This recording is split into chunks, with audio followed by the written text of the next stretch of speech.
Hey everybody. How are you doing today? I had to restart the podcast recording it just now, and I'm laughing about it because it was kind of funny, but I got into a sneezing fit. It's very windy today. My allergies are going crazy. I'm going to sound different. I may sneeze. I may need to drink a lot of tea and water on this podcast, so forgive me. But welcome to the Endgame recap. You made it. It's Friday. You're happy, right? Because you got plans. And maybe it's plans to do nothing, but you got plans or motivations or aspirations or dreams or something that you're looking forward to, right? No, you don't? Well, figure it out, okay? Because Kyle wants you to enjoy the weekend. Do it. If you got the day off, like I said before, crack open a little brewski. Light something up. Take it easy. Let's grab my hand, dear listener. Let's go into the weekend together. Let's not think about the self-inflicted wound. Capitalism. I can't talk. I was like, what am I trying to say here? Let's back it up. Let's try to fix that. I was going somewhere with it, and I want to continue going up. Let's not think about the self-inflicted wound capitalism has thrust upon us. Let's not think about the walls falling, infrastructure folding, trusted paths not being what they used to be, security blankets of programs not being... Okay, anyway. It's the weekend. We got some games to play. I've been having so much fun lately. I've been playing Marvel Rivals. I got to the highest point yet. I reached Diamond 3, and then I lost it, and then I got back to Diamond 3 on a winning streak, and then last night I lost it because people kept throwing my last few matches. So, we're hoping for a Grandmaster within a week. I know that's a stretch, but we're hoping for it. It's a higher rank, for those who don't know.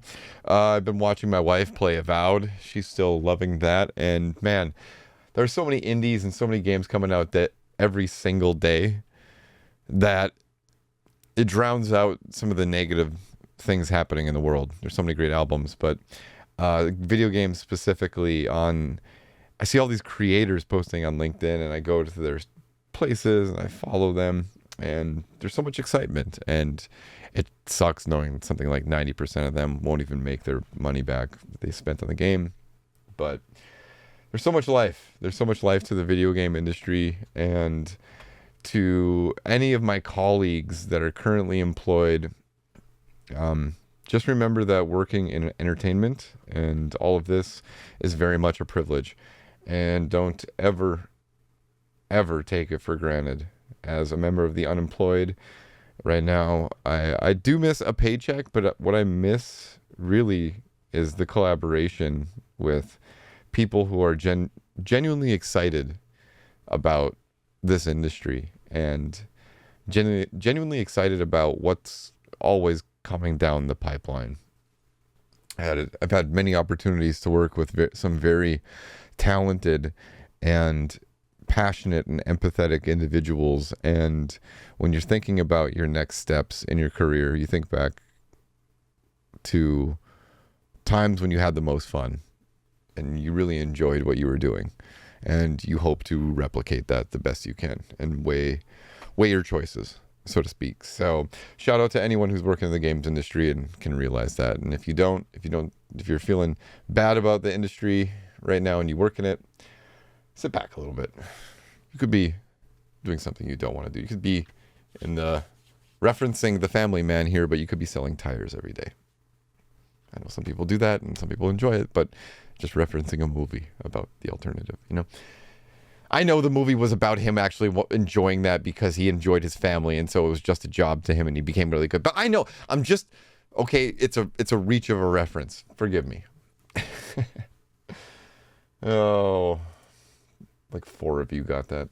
So there's one news item I want to talk about really quick because it requires a lot of nuance. And so Niantic, the company that created Pokemon Go, the worldwide phenomenon, what was like capturing Pokemon in the real world using your phone, taking pictures of you go to locations and you catch certain people there, and you could do some anyway, lots of stuff to it.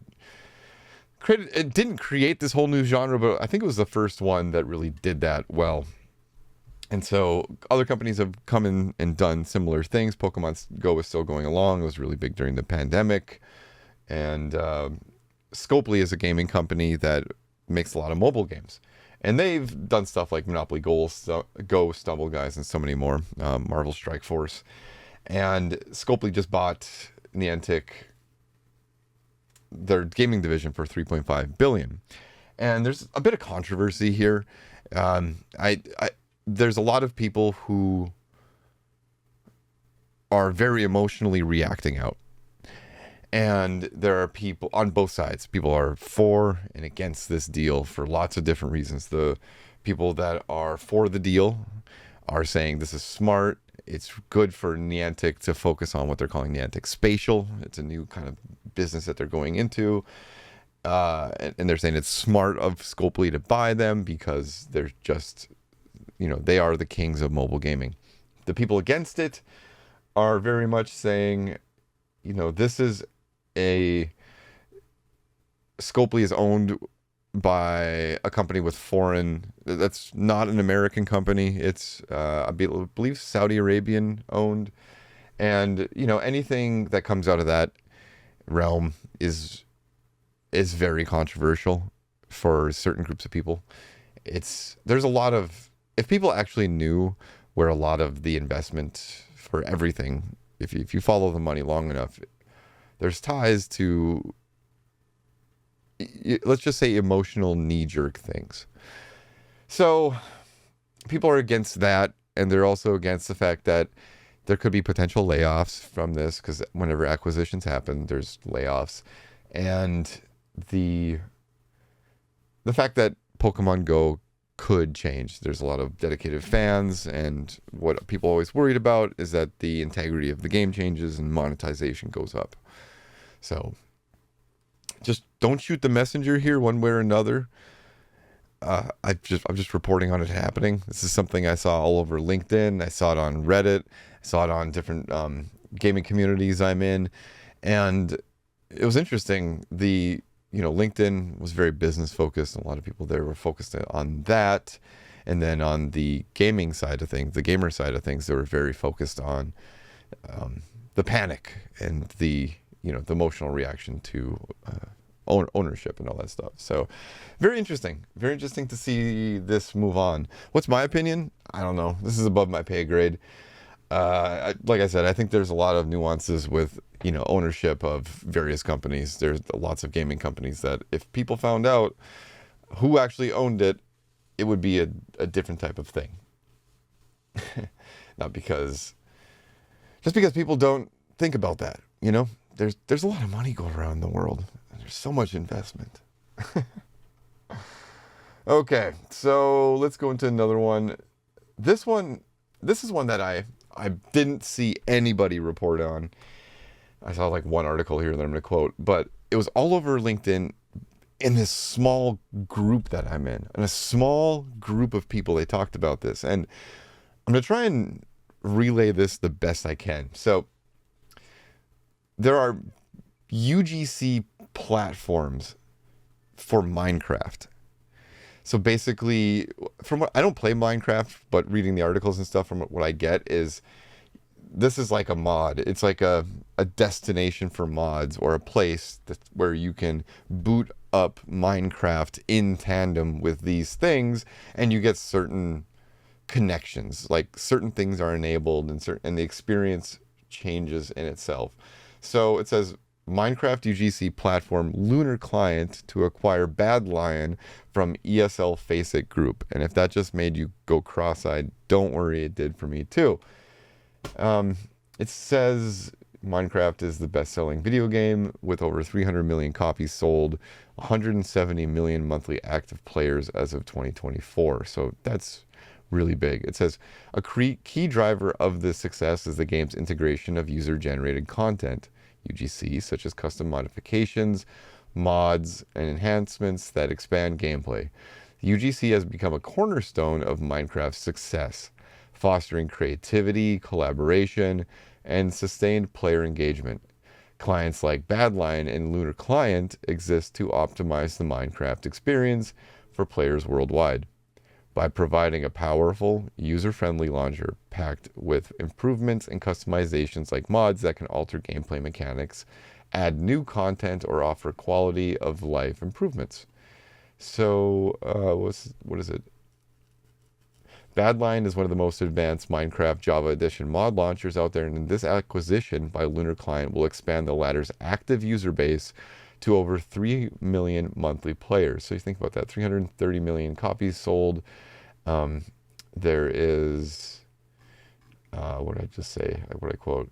170 million monthly active players. So what they probably did is they saw a market penetration of 3 million in a 170 million a month base, and they probably did the math and said, what if we reached 4 million penetration? What if we reached 5 million? And they probably did the metrics on that, so they thought let's consolidate on this and really optimize this for a bigger thing. So here's a little bit about Lunar Client, though, and to really drive home this effect on its users and how often they use it. And this is like an infographic they put out. It says, the #1 free third-party launcher for Minecraft. Lunar Client is the free all-in-one mod pack available on all versions of Minecraft Java Edition, helping enhance gameplay experiences by providing users with all their favorite mods, settings, cosmetics, emotes, and more. Now, they were established in 2019 and began as a high school project between 3 co-founders to develop new content within Minecraft. Now, it says they have, according to the infographic, total game plays are 1.59 billion. They've had 26 million lifetime downloads. Again, this is since 2019. Cumulative playtime is 1.46 billion hours. It's used in 229 countries. The peak launcher concurrent user was 440,000. That would put them, just for this launcher using Minecraft, in the daily top 5, top 10 of Steam users. So think about that. And the monthly active users on this alone, it says 2.6 million. So combining with the other, that'll put them over 3 million. So very, very interesting to see this happening, to see these back-end launchers. What's really funny is, you know, the Microsoft and Minecraft could integrate this type of thing on their own and just completely devastate this business. I know there's a lot of people that are exchanging money on this one, and they really hope to probably, like I said, penetrate more of that $170 million or million person base. But just like games folded when Facebook deprioritized games, like so many game companies just overnight completely shuttered. What's going to happen with this if Minecraft ever goes down that road? Now, is there in some kind of internal or, you know, between the company discussion going on saying, hey, we won't go down this road. If we decide to, we'll tell you, we'll talk to you about buying you out, that type of thing? Or is it going to be, you know, Minecraft or Microsoft and Minecraft just doing it in secret and overnight killing this business and probably hurting some of the people invested in this company? I don't know. I wouldn't invest much money into this, but I don't have additional data. It's a tricky one. Oh, there was an image I wanted to talk about. I'll probably put this in the Reels or YouTube Shorts version of this podcast. But it was an image that went on the Monster Hunter Wilds. I'm going to explain a meme. I'm going to do it really poorly here, but I want to tell the story. But okay, get ready. You're not supposed to laugh at the meme joke, okay? When I tell it, don't feel that obligation hit you and be like, that wasn't funny, Kyle. You killed the joke. It's not really about the joke right now. It's about me explaining the context of the joke, which is 10 times less sexy. And why are you even doing that, Kyle? I don't know, because this is just the topic I want to talk about. So it's the Eric Andre one where he's shooting Hannibal Buress. And the top panel says, 100 hours in 1 week. And that's Eric Andre pointing the gun at Hannibal and shooting him. And it says Monster Hunter Wilds. So Eric Andre, 100 hours in 1 week, Monster Hunter Wilds. Basically saying, people who've played the game for 100 hours in 1 week. Monster Hunter Wilds obviously came out last week. It's been anticipated for a long time. Monster Hunter series is like Capcom's big money maker right now. So people have been waiting a long time, and they binged. They binge hard on this.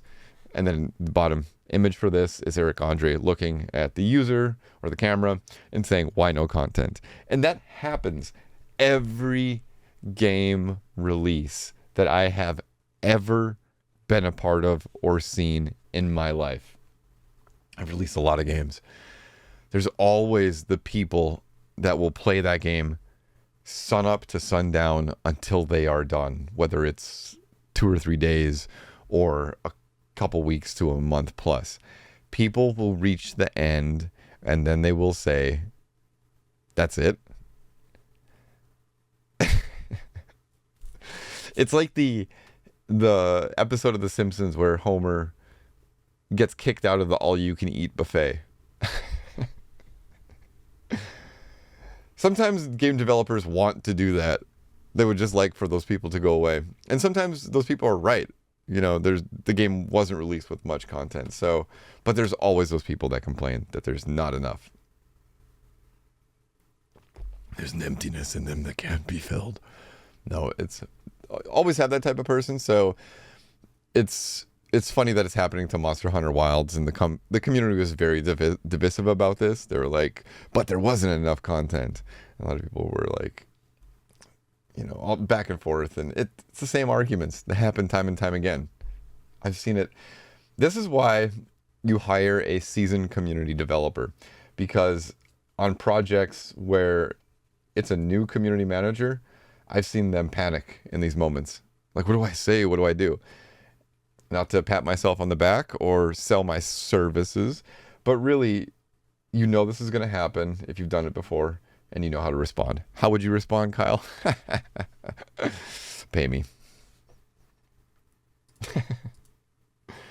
Okay, another thing that was going around this week, Battlefield 6. It's been dead. People have been posting memes for weeks, months about how they wish it was back, about how the older games had this destruction. And then coincidentally, this week, footage was leaked of the new Battlefield game, and it has lots of destruction apparently. So I don't know if this was a whole campaign on their part to seed the discussion and to make people, to stoke the flames of nostalgia and prep them for the bonfire of Battlefield 6. And use a quote-unquote leak as kindling. I don't know if that happened necessarily, but EA is only benefiting from this. I cannot see a single downside to this entire process. Everybody can't wait for Battlefield 6 now. And before, people were just talking about how good it used to be. I can't look at, concurrent rate users for the current Battlefield games, but a lot of people are very excited, and now they're very excited for this one. So if this was some kind of viral campaign by you, EA, clapping. If it wasn't, take notes. And everybody else, take notes. Seed the discussion a little bit. Leaks can be good. As I've talked about in this podcast before, Deus Ex Human Revolution benefited significantly from a leak.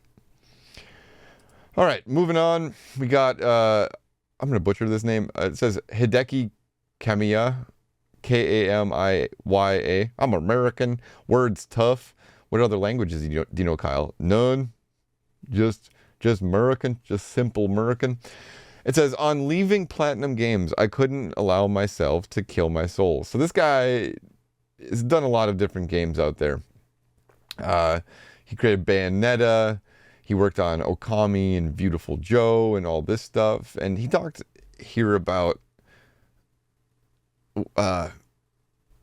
working at Platinum Games, a game developer, and how he had to leave because it was turning out to be a different kind of company. And he said, the reason I left Platinum Games was because the company's way of thinking was gradually shifting towards a modern model of game development that doesn't place importance on the creator's individuality.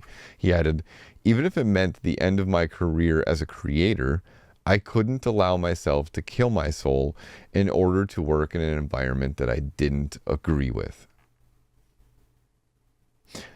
So cheers to him for doing that, for being able to be in a position where he can step away and say those things, that it's more meaningful for him and for his soul to be true to himself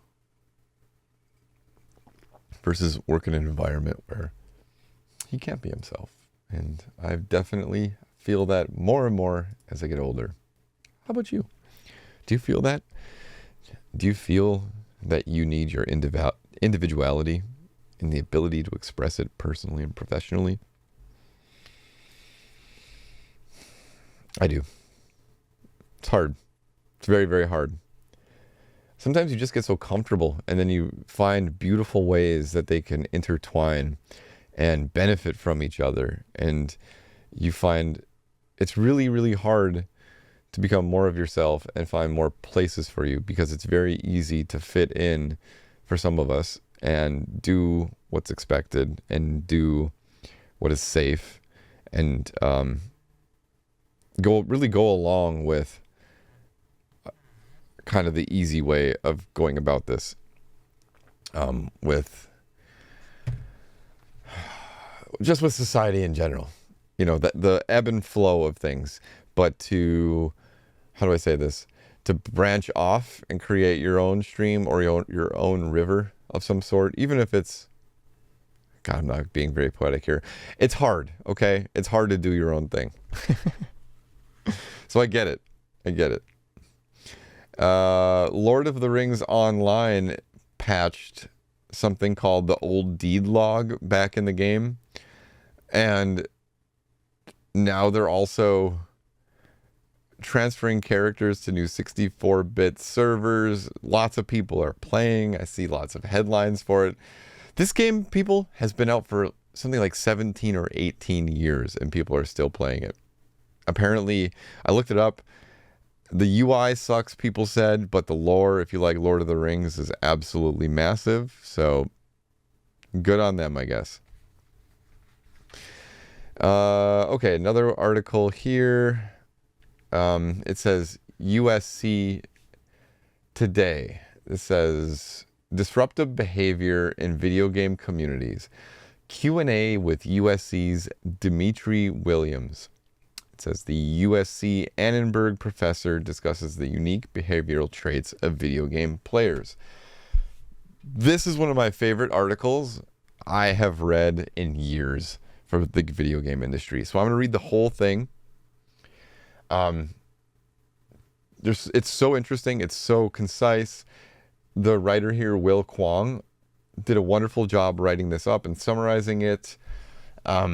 So cool. So I love how we interact with this medium, how play manifests. And we got another article at the end of this podcast that we're going to talk about that's kind of related to this. It's really about, I just love how people interact with the medium, that, simply put. There's more I wanted to say, but whatever. It says more than 1 billion people play multiplayer video games online every day, but research is lacking on their in-game behavior. The video game playing community is full of players with a variety of personalities. While there are some to enjoy the community generated by these in-game experiences, many gamers exhibit antisocial behavior. Understanding what drives these behaviors and some of their in-game and real-life implications is a research focus of Dimitri Williams, a professor of communication at the USC Annenberg School for Communications and Journalism. A recent study, co-authored by Williams, explores the psychology of video gamers and what causes gamers to exhibit disruptive behaviors. And so they had a little discussion with him here. It says, where are you seeing toxic behavior in video games? It says, over the past 5 years, toxic behavior appears most commonly in games where players can be anonymous, and in games where the relationships are relatively short. A crucial factor is being able to communicate by text or voice while playing. If you hop on one of these games and are playing with a stranger, there isn't much keeping you or them polite other than your own moral compass. So, side note here, that's one of the reasons why when I play Marvel Rivals, that I'm always the most positive person on the mic and trying to de-escalate toxic behavior, because there is actually something that ties us in that moment, the desire to win. And I remind people that toxicity and self-inflicted wounds actually set you back and decrease your chances of winning. So that works. And I've mentioned that before in this podcast. All right, the article continues. However, when the game requires cooperation or a longer association, players can get to know each other and form real connections. It also means players are much less likely to behave badly because they intuit that they need the relationship to succeed. Sociologists call this the shadow of the future, and we see it in the data. It says, like I was talking about, what is your research about? And he says, one aspect of my research is looking at the behavior of gamers. People are social no matter where you study them, but the social roles in gaming are unique. In games, people are interdependent, which leads to all kinds of connections between wildly different people who wouldn't otherwise meet. It says, my lab has studied players mostly in two games, World of Tanks and Sky Children of Light. These are very different games, and studying them allows us to watch relationships among gamers develop over time. Many of the relationships are shallow, but some become as deep as in real life ties, and in fact can lead to real offline friendships, marriages, etc. I've seen this in my own play experiences and at scale in data. My lab's special sauce in this area is a recent discovery called social value, which lets us understand which players impact other players. This is so interesting. How is social value different from word of mouth? He continues. Social value is a direct measurement of how people impact each other. Word of mouth is just one way, and it's hard to quantify. By using the consumer data from a company, my lab can say with a known level of certainty which people cause which other people to do a knowable amount more or less of something. In a game, that means that a player who maybe doesn't spend any money can be shown to cause others to spend thousands of dollars, or to prevent others from spending what they would have. We're developing a method to expand this beyond games.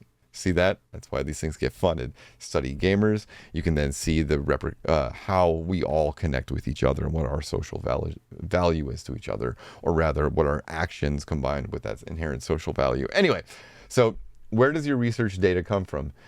He says, I've been working with a range of game companies for about 20 years now. What we do is get them to anonymize their data and share it with us.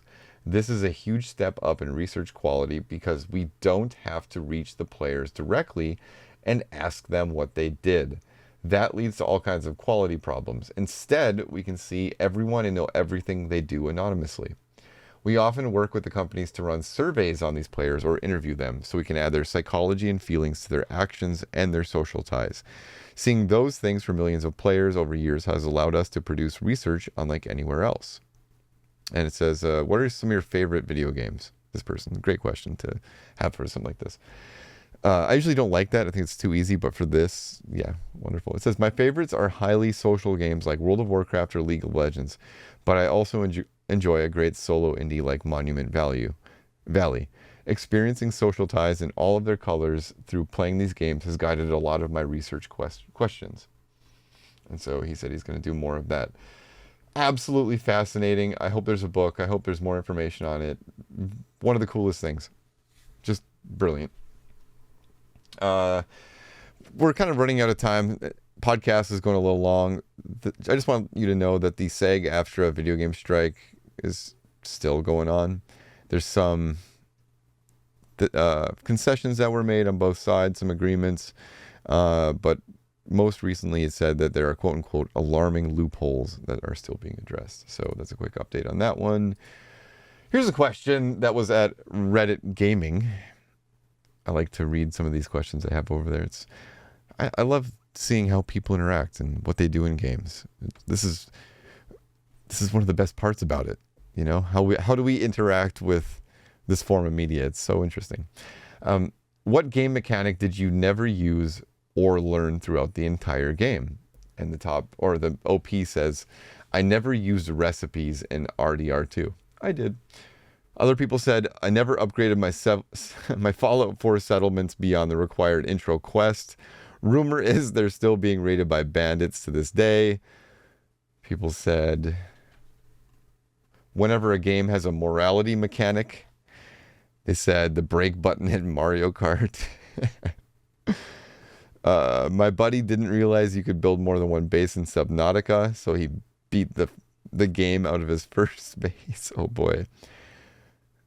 Almost 400 hours in Fallout New Vegas. Still can't play Caravan. People didn't use most of the potions or anything you can create through alchemy in Witcher 3. Oh, there's no way they play that in the hardest setting. No way. I don't rotate the pieces in Tetris. I'm not very good at Tetris. Spider-Man 2 never once fast traveled. For 95% of Resident Evil 4 on PS2, I had no idea Leon could run. Walked everywhere. Oh boy, that's funny. Good ones, everybody. And here's another one. Another question over there. This is very relevant to me and my wife. And we could have, maybe she didn't post it, but this looks like something that I could have posted. So it says, best I Hunt You Build co-op games? I'm looking for a game to play with my wife. We love co-op and we found out that I prefer combat while she likes to manage stuff. What would you recommend as best in 2025 for that? Top answer right now, it says Valheim. People say The Forest, Stardew Valley, Valheim V Rising, Terraria, Grounded. There's also Minecraft. People say Raft, Pal World. No one said Medieval Dynasty, though. That's a big one for me. Well, that's all my wife does. Pretty much every game that we play that has this type of mechanic, that's all she does. You could also do Abiotic Factor. That's another one. People said Ark Survival, 7 Days to Die. Yeah, that's what she does in that one too. We have a 4-person game going right now, and all of us kind of run out, do quests, work together, and she just builds and reads books. And she's doing that the whole time and loves it. Any of you like that? What do you like to do? Are you the builder? Are you the explorer? I think my favorite, though, that I need to play more of is Abiotic Factor. Buy it on Steam. Very good. Second to last one, third to last. It's just Legos building an in-house video game development team. Yeah, it says its Fortnite tie-in has pulled in 89 million players. So people want more Lego stuff. Go figure. And now Lego's like, we should bring that internally. So they're doing that. We'll see. We'll see if it's as successful as they hope. I don't care one way or the other. I just want good content. And wow, that's a plane going above. That is a loud plane. Yeah, that's it. Cool. I know the Dungeons and Dragons people, I think Hasbro said after Baldur's Gate 3 that they're going to bring things internally as well. So people want all the money. Can't blame them, I guess. Just hope everything's good. I can't imagine getting mad about this, as some people online I saw. All right, new item. It looks like Disco Elysium is getting its own mobile game. This is at Newsweek. It says, on the heels of ZAUM announcing their new game, which is not Disco Elysium 2, the fan favorite studio has announced a brand new way in which fans can take in their smash hit RPG. Disco Elysium Mobile has officially been announced and will bring the video game into a whole new realm for players to experience. According to a release about the new mobile version shared by IGN, ZAUM stated, and hopefully serve existing Disco Elysium players with a fun, on-the-go alternative. To this end, it will release the first 2 chapters of Disco Elysium for mobile free of charge. You can then pay once to unlock the full game ad-free. It says, we want players to make an informed decision about their potential purchase. Today's studio is comprised of both creators and custodians of the Disco Elysium IP. We take both of these roles very seriously. We believe that is evident in the Disco Elysium mobile experience we are creating. And it says, we intend to captivate the TikTok user with quick hits of compelling story, art, and audio, ultimately creating an all-new, deeply engaging form of entertainment, studio head Dennis Havel said. Disco Elysium is probably my favorite game of all time, maybe tied with Red Dead Redemption 2 and Journey, if I could pick my top 3. I'm worried about this one. It's Disco Elysium. If you've never played it, it has probably the best writing I've ever seen in a video game. It's layered and layered and layered with ideology, religion, supernatural, cosmic horror, addiction, alcoholism, memory loss, fashion. You know, it's everything. It's a perfect game through and through. Beautiful. Like I cried at the end of this game. And so to hear that they're reworking it for the TikTok user, like, do you need to do that? Is that something that people were asking for? Do you believe in the product? Did you have such a cool idea for this game and this product that you were like, let's do it. We don't know if TikTok is going to like it, but let's do it. So in case other people don't know, when Disco Elysium was made, a lot of people broke off. There was a lot of arguments, lawsuits, things. And yesterday, the studio announced that